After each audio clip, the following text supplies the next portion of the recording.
Hey, how's it going? Nat here. Let's see what's making news. One of the planets in our solar system now looks completely different because of a rare event that's currently taking place. Here's Josh to explain. And for the last stop of our space tour, we're going to give you a glimpse at the gas giant Saturn. Ooh. And as I'm sure you already know, Saturn is known for its...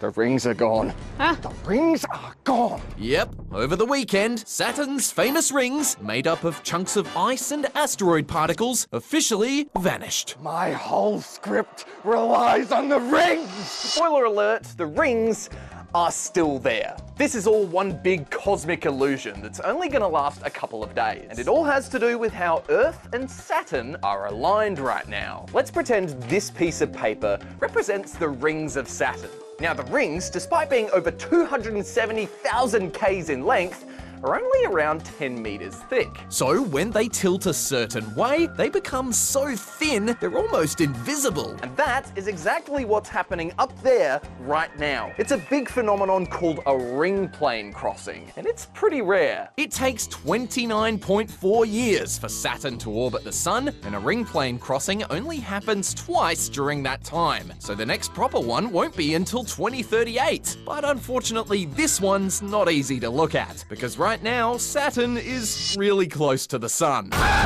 So maybe leave the viewing to the experts. What do I say about Saturn if I can't talk about the rings? I don't know, man. Just make something up. So Saturn is made of cheese. Ooh. Pope Francis has finally been given the thumbs up to leave hospital. The Pope's been battling sickness for the past few weeks, but finally looks to be on the mend. Before heading home, he made his first public appearance in more than a month, giving the crowd waiting outside the hospital a wave and a thumbs up. I was so happy. It's been a long wait. We've been praying. I did see the Pope. It was actually quite a wonderful experience. It's been a massive weekend for Aussie sport. Here's Cushy to fill us in. Yep, Aussie Oscar Piastri scored a big win in Formula One over the weekend.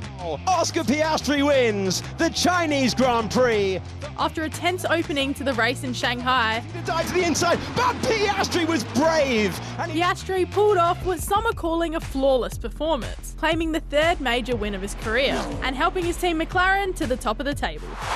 The Illawarra Hawks have taken home their second NBL title in 47 years, after defeating Melbourne United by 10 points.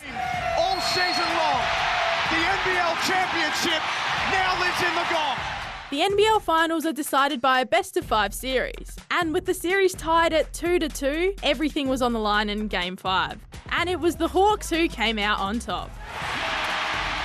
Melbourne's Matthew Dellavedova was awarded the most valuable player, but after accepting the award, he decided his opponent, Will Hickey, deserved it more. Now that's some good sportsmanship. And finally, Australia's just had its most successful World Indoor Athletics Championships ever. One of the big highlights of the tournament was the Aussies taking out first and second in high jump. In the end, Australia finished second on the medal tally with a total of 7. Ah, yes.